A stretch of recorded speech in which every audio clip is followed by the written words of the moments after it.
u कितना है हमारा 20। ध्यान से देखो, हमें v कितना मिला था 20, v हमने कितना निकाला यहाँ पे 20, u कितना है हमारा 20 और h कितना है हमारा 10। ध्यान से देखो आप, तो v हमारा जो है वो माइनस का है, u कितना है हमारा माइनस का।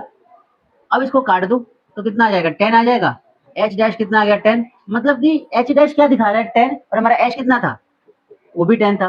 तो ये पता चलता है कि जब हमारा ऑब्जेक्ट एट सी रखा होता है, ऑब्जेक्ट कहाँ रखा होता है at C, in that case same size की इमेज फॉर्मेशन होती है, जितना बड़ा ऑब्जेक्ट होता है उतनी बड़ी क्या बनती है इमेज बनती है।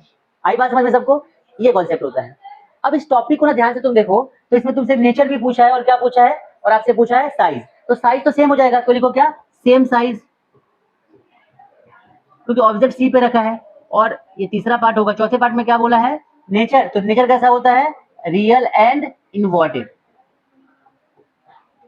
Real and inverted. क्या ये बात सबको समझ में आ गई? तो बेटा ये जो कॉन्सेप्ट है आपको इतना ही समझना है, इस टॉपिक का कॉन्सेप्ट सबको क्लियर हो गया।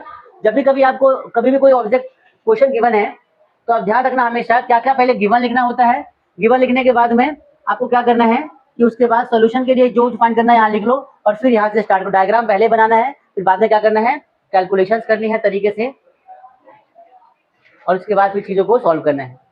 ठीक है, क्लियर हो गया सबको?